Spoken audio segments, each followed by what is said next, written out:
Sorry ka, ha? Ano naman to si Gina? Ginagamit pa yung bagets para magka-points kay Robert. Kaya dapat talaga magka-baby na kayo. Para mawala na yung amor niya sa pamilyang yan. Ay, ako muna isipin yung pagbibaby na yan. Basta ngayon, gusto ko munang i-enjoy yung buhay na wala ako dati. Irita eh, nakakasira ng mood. Bakit ba?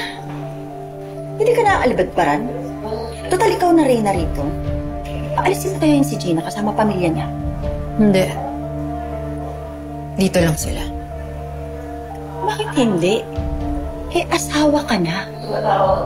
Panalo ka na. Di mo na sila kailangang pagtsagaan, yung mga pagmumukhang yan. Hindi ka pa napanalo ang laban na eh.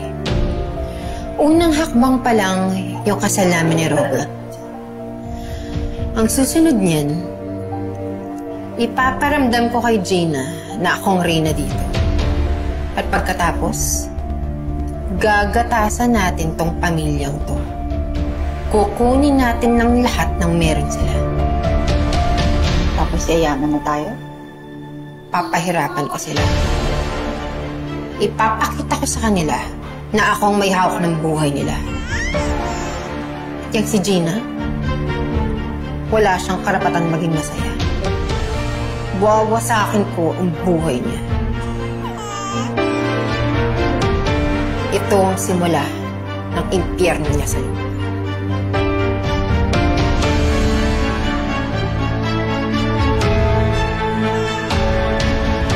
Robert? Robert?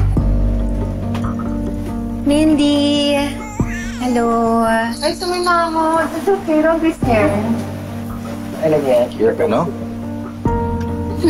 Mindy, andito na ang maganda mong lola. Ang lola niya, oh. Oo, kamukha ko kaya pala maganda. Kamukha. Ang ganda-ganda mo, Mindy. Okay. Alright.